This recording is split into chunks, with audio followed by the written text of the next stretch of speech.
Red colour, red colour, red colour. Black colour, green colour,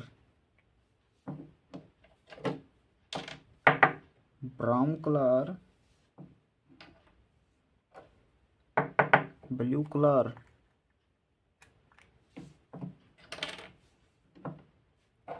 और हमारा yellow colour.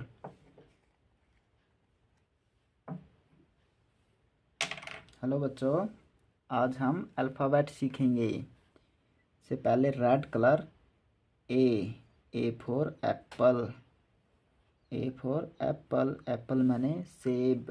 इसके बाद है हमारा green colour B for ball, B for ball, ball मैंने गेंद, बॉल मैंने गेंद, बी फॉर बॉल।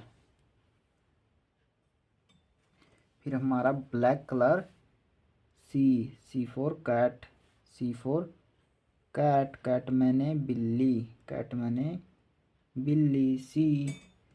फिर है हमारा brown colour D for dog, D for dog, dog मैंने कुत्ता, डॉग मैंने कुत्ता, डी।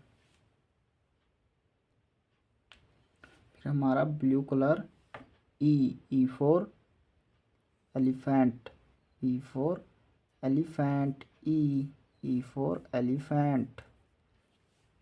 इसके बाद है हमारा yellow colour F for fish, F for fish, fish मैंने मछली, फिश मैंने मछली, एफ।